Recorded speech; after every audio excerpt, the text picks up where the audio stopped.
Hello, my name is Professor Sandra Nicholson and I'm Chair of ASME, and I welcome you to what is actually our fourth ASME Bite-Size offering to you. And tonight I've got with me a medical student who was one of my medical students when he registered for an integrated degree in medical education at Bart's QMUL, and his name is Luca Jullian, and he's going to talk to us tonight about his project, and I'm very excited to hear what he has to say. So we are doing a video and a podcast this time, so you have a selection of different media to listen to what Luca has to say, and we will follow this up next week. Hopefully we will let you know with a webinar where we will have Luca's co-supervisors for his project, which is Sally Sandover and Julia Blitz. And Sally is from Australia, Curtin University, and Julia is from Stellenbosch University in South Africa. So Luca, first of all, tell us a little bit about yourself and why you chose to do an iBSc in medical education. Yeah, so my name is Luca. I'm just finished my fourth year of the undergraduate degree at Barts in London. I did my integrated degree in medical education at Queen Mary, so internally, last year, and graduated in July. So it was in medical education. The reason why I did medical education was because I wanted to learn more about how to become a better teacher once I graduate to other medical students, mostly because of personal experiences. So when I was a medical student on clinical placements, I really saw the difference of teaching quality from junior doctors, from registrars and consultants. And from that experience, it really triggered my desire to learn new skills and new ways to teach students to make sure that they don't feel outside of a care team, or they feel like their time on the ward is worthwhile and better than just reading textbooks. Sure. But you specifically, and I remember you specifically sought me out to supervise your dissertation because you had a particular interest. Tell us what your interest was that you wanted to do your research project on. Yeah, so obviously part of the degree is to do a dissertation at the end of the year. And what's great about medical education is that we got to choose the topic that we wanted to choose. And within that, I decided to choose to investigate the concept of social accountability. The reason why that is because through my training, obviously the training is in East London, and I personally felt that sometimes I didn't feel enough connection with the local community in terms of teaching, and so I wanted to find out why, and if there is an area of research to be looked into within medical education to engage the community that the medical school is located in, and to essentially make us better doctors for that population. So from that point onward, I got in contact with you because you're quite an expert into that area, and you've introduced me to that word, social accountability, which is quite a big word and something that it took me quite a long time to understand, but it definitely kind of struck what I was looking for when I was looking to do research on. Yeah, and it was great. I spent that whole year last year, and this year we had the opportunity to do another dissertation. So I continued that project to investigate that further. Yes, I remember you indicated to me that you would quite like to travel. And unfortunately, that hasn't happened, No. but we can talk about that in a little bit. Okay. So social accountability, what do you think that means to you now? So for me, social accountability is essentially how a school uses its resources to engage and to serve the community that it's located in. Okay. Obviously, that's a very broad definition, but I think it's necessary to have a broad definition because you're looking to have this concept applicable to any schools worldwide. So that means different geography, different population, different demographics. So it needs to be quite a broad concept. But for me, social accountability needs to be a value that should be incorporated or thought about in any strategy that the school takes into implements. That can be short term, such as just engaging the community and stakeholders into the design of curriculum strategies, or even the teaching delivery. It can be longer term, thinking about, you know, encouraging students and graduates to stay within that community if we've identified that there's a understaffed area that we need to account for. Or it can even be further and ultra long term, thinking about, you know, doing outreach programs and setting up support systems to make sure that young people from that community feel empowered enough to join the medical school and increase the health status of the community from within, instead of bringing people from an outside to help that community. Why not empower that community directly? So, I mean, this isn't just your idea, is it? So tell me a little bit about the theory behind that, and what you based those definitions and those ideas on. Yeah. So, like I said, it was very broad definition. So 2 main guidelines brought in the expertise from experts in medical education around the world.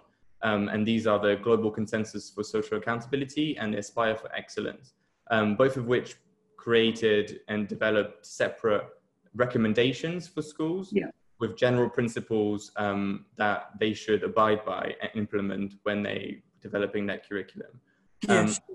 What we did is that we mixed these 2 recommendation guidelines together to have a template that outlines recommendations for schools like Queen Mary and other schools, that revolves around explicit statements about social accountability, the structural collaboration with local stakeholders, the governance of the school, student selection, internal review. So all this, so many different aspects of running a medical school, which from these guidelines have explicitly outlined, you know, this is something that we should be thinking about every time we make a decision. And that can be from admission processes to assessment tools. So it's very, very broad.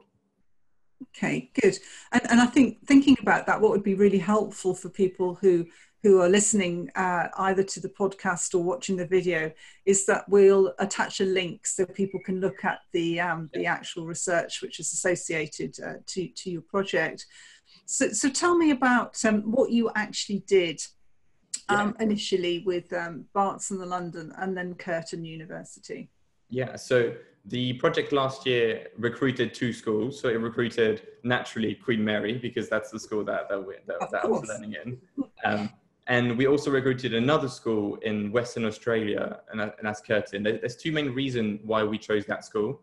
The first reason is that we wanted to choose a school that was located in a completely different area to Queen Mary, to see how the same recommendations were materialized into strategies, and to see whether that different location, the different demographic and different populations that we're serving, whether they impacted how the schools were kind of interpreting social accountability to be. And the second reason was because Curtin was actually built quite recently. And the reason why it was built essentially on social accountability. It was built for that purpose of benefiting the local population of Western Australia and the rural population, because they had identified previous to creating the university that this was a need they needed to address.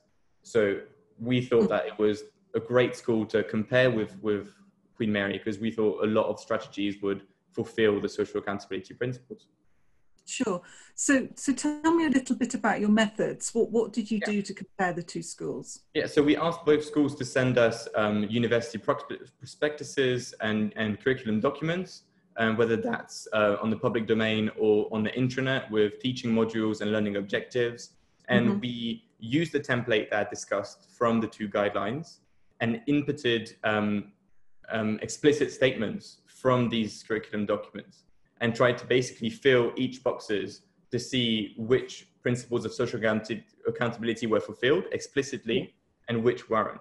And that's because from the literature said about social accountability that anything that you do regarding social accountability needs to be explicit.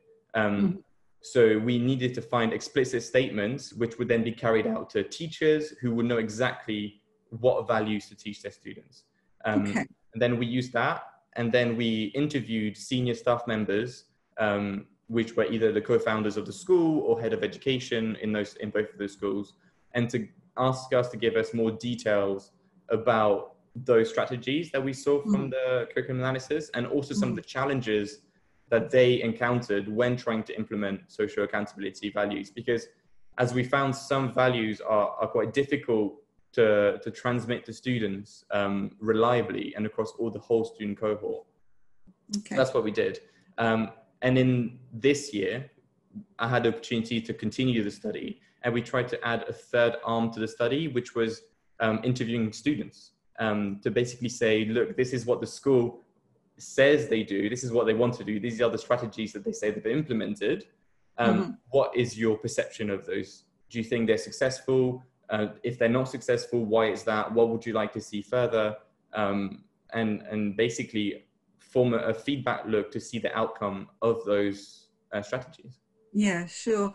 And this is where we introduced our third medical school, which was Stellenbosch, is that right? Yeah. And how far did you get with that? Yeah, so back in August, we got contact with Julia Blitz, which is one of my other co-supervisors from Stellenbosch University, which is just outside of Cape Town. We got in contact with her, and she was obviously very happy to participate, because that school also has a desire to become socially accountable, and they would like to investigate what their students' perception is. So we got as far as the curriculum document analysis. Unfortunately, I was supposed to go out there to interview the senior staff members like we did last year, and interview the students. But of course, that landed with the COVID lockdowns. So unfortunately, we weren't able to do that. But we still got very valuable information from curriculum documents that we can compare, and we can definitely, for Queen Mary, we can definitely draw a lot of learning points from that curriculum, even without having the benefit of talking to senior staff members. Okay, so that moves very nicely into thinking about what would you say were your major findings? So I can talk about Queen Mary first. Okay, talk about Queen Mary first, yeah. Because this was the university where we were able to do all three arms of the study. So what we found is that Queen Mary had from the explicit statements to the senior staff members and to the students feedback, Queen Mary curriculum had a great emphasis on community-based education. From student support was experienced to be a great asset of the school, and also from drawing specific prevalent diseases from that population, like tuberculosis and diabetes, and really emphasizing them throughout that curriculum in a way that students felt that they were a lot more confident, like treating those diseases in the future than the rest of diseases. So that was a great point for Queen Mary. On the other side, we found that Queen Mary, even though expresses a desire to be socially accountable, there is definitely a lack of explicit statements, whether that's in a mission statement or from learning objectives in each modules. And what that has resulted in is that students felt like their learning experience about social accountability values was very unreliable. It was very dependent on the clinician and on the tutor they were learning from, and that was because those values were not explicitly stated in learning objectives. And so tutors didn't always feel like this was an area that needed to be covered in the students' learning. So I think one of the main learning points it showed us is that going forward, being explicit about the desire about these values is a key feature of the future curriculum development. And you know, that leads me to ask you a question, which I know is a very sensitive question, but I think it's a question that we all need to ask. I mean, following the events in America and the death of George Floyd, how do you think your work might inform some recommendations or how QM might review its medical program in terms of that? Yeah, well, even though in the recommendations from international guidelines, racial justice explicitly isn't mentioned, but having graduates to be health advocates for the population they are serving is seen as a key attribute that students and medical students should learn and should have by the time they graduate. So when we talk about being health advocates for the population, especially when we talk about the school from Stellenbosch in South Africa, but even Curtin in Australia, who made it an emphasis to be accountable for the indigenous population, racial injustice is definitely a theme and an issue that medical students should be aware of and should be taught in order to be more aware of these issues when they become practitioners and understand the health inequalities of the patients they will encounter, whether that's on the ward or in clinical, in primary care. Now, within the research and the curriculum documents, for Curtin and for Queen Mary, racial injustice is not something that's been outlined explicitly. But for Stellenbosch University, they have made a statement about accounting and for being advocates of racial injustice, recognizing that in the past in South Africa, as we're all aware, that there has been significant racial injustice. And so they are making explicit in their curriculum that part of being socially accountable means being aware of these issues for medical students. So they make it explicit. In terms of the future, I'm not exactly sure what to provide information. I might need more time to reflect on that, because my research didn't explicitly talk about racism and investigate that. No, sure. But to conclude, racial justice is definitely important and is a key aspect of social accountability for sure. Okay, thank you. What, I mean, other than not being able to travel to South Africa, I mean, what difficulties do you think, as a researcher, you found achieving this piece of work? So obviously there's a travel issue. The second of it is we tried to work with 3 different universities about a topic that has a lot of different data collection methods. We're talking to senior staff members, but we're talking to students, and they might talk about quite sensitive issues. So obviously the ethical process going through getting ethical approval from 3 different universities in 3 different continents was definitely a challenge for us. It was always a challenge. The second thing I think was regarding the document analysis, was collecting all the data, because a lot of it is on the public domain. But when we're looking at learning objectives and learning outcomes, that's only available on the intranet, and that's only available if you're a member of that institution. So that was a bit more difficult to gather and to make sure that we had all of the documents available.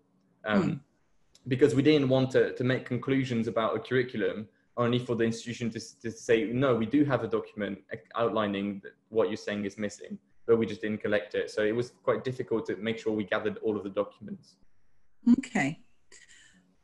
So you just about completed your student selected component this year. What next? So we just mentioned the issue with the coronavirus, and that it's kind of put a halt to a third of our methodology. So we would definitely like to continue that with Stellenbosch universities and get the student feedback on what their perception is on the effectiveness of those schools on Stellenbosch and Curtin University. But secondly, we just hope that this topic in medical education is investigated further. I mean, in the last 2 years since we started, there has been a lot of published literature on this topic, but it wasn't something that was so clear and so looked into when we started. So we hope that this drive for schools to be socially accountable and to be more aware of their surroundings, essentially, like to engage the community that they're located in, and to, because there's a lot we can learn from. We hope that this drive and this desire continues worldwide, hopefully. Okay. And as a student having completed an integrated degree in medical education, what do you think you've learned from that process? Well, I've definitely learned a lot of a lot about, in terms of Queen Mary, because that's where I am. Yeah. I definitely learned a lot about the importance of primary care. I mean, I don't know exactly how much I wanted to work in primary care before this study, but that's definitely a career that I'd like to pursue now, because I've seen that primary care in England and East London is definitely something that is understaffed and underserviced. But there's a lot of ways that we can engage with the community and do a lot of good. So that's one of the things for me. And second of all, I think from that project and from the work that we did as healthcare assistants because of the pandemic as medical students, I've definitely learned the importance of working with other members of staff, but as healthcare assistants and working in a team, because we're able to not only work as doctors, but when you work more closely with patients, you get a better understanding of their health concerns and their social concerns. And that's definitely an aspect that, for me, with that project has become a lot more important to me. Okay. Well, it was a pleasure to supervise your project, Luca. I definitely think if we've got a double whammy there, if we've also got a first-class dissertation and also a GP in the making, what more could one want, hey? So thank you very much for giving your time this evening to talk to us about this. Absolutely. And I look forward to a webinar with your other two co-supervisors, which will be coming up shortly. So thank you for listening, and and I hope as ASME members and participants that you'll be able to join us for the webinar. Look out for the details as they are posted on our website, ASMEBITESIZE at asme.org.uk.